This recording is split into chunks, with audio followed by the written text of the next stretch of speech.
কান্নাকাটি করে না, এটা হচ্ছে তুমি যে পরিশ্রম করছো, এই পরিশ্রমের ফল আর কি, বুঝছো?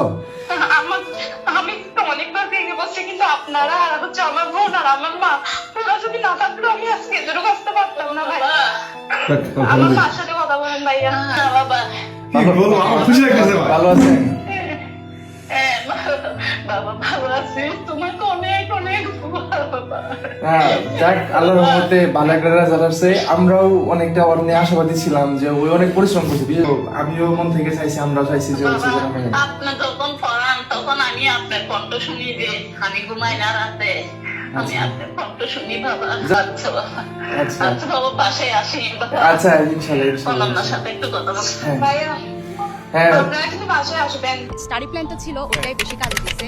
আমি ওইটাই লিখে রাখতাম, মানে আমি কি পড়তেছে।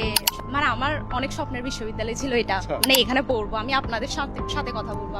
আমার ক্ষেত্রে আমি তো একটাই লক্ষ্য ছিল যে আমাদেরকে চান্স পেতেই হবে। আমি বলবো যে আপনাদের প্ল্যাটফর্মটা বেস্ট। আমি আপনাদের থেকে অনেক হেল্প পাইছি।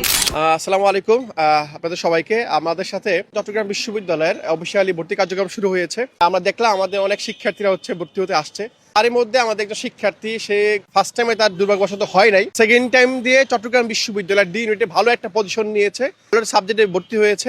আমরা তার কাছ থেকে যা জানতে চাইবো, তার সেকেন্ড টাইমে যে যাত্রাটা, এই যাত্রাটার মধ্যে সে কিভাবে পড়াশোনা করছে, কি কি প্রতিবন্ধকতা ফেস করছে, সেগুলো জানতে চাইবো, এবং এগুলো কিভাবে সে সমাধান করে এই ভালো একটা পজিশন নিয়ে সে জানতে চাইবো। তোমার নাম? অনন্যা দাস। তোমার ডি ইউনিটে তোমার পজিশন কত? 528। 528।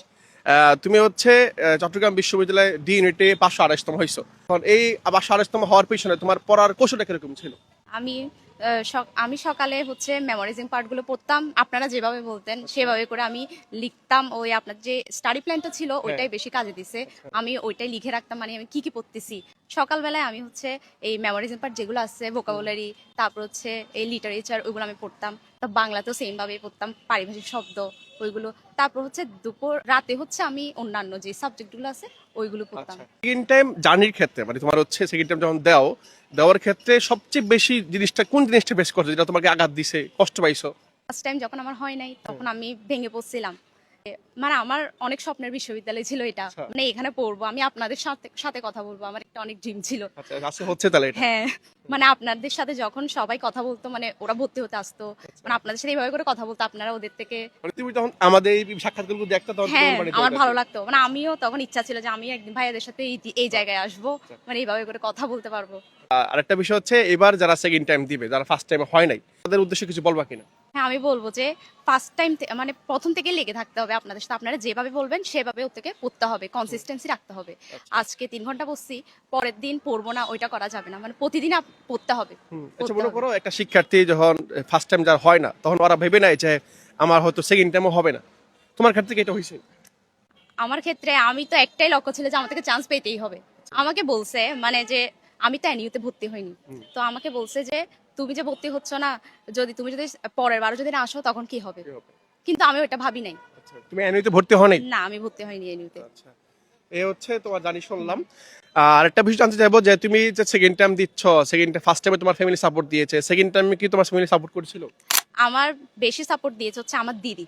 তোমার দিদি যে আপনাদের সাথে হ্যাঁ, তোমার দিদি আমাদের সাথে যোগাযোগ করেছিল। যেদিন আমার ইউনিটের রেজাল্ট দিছে সেদিন তো আমি ভেঙে পড়ছিলাম।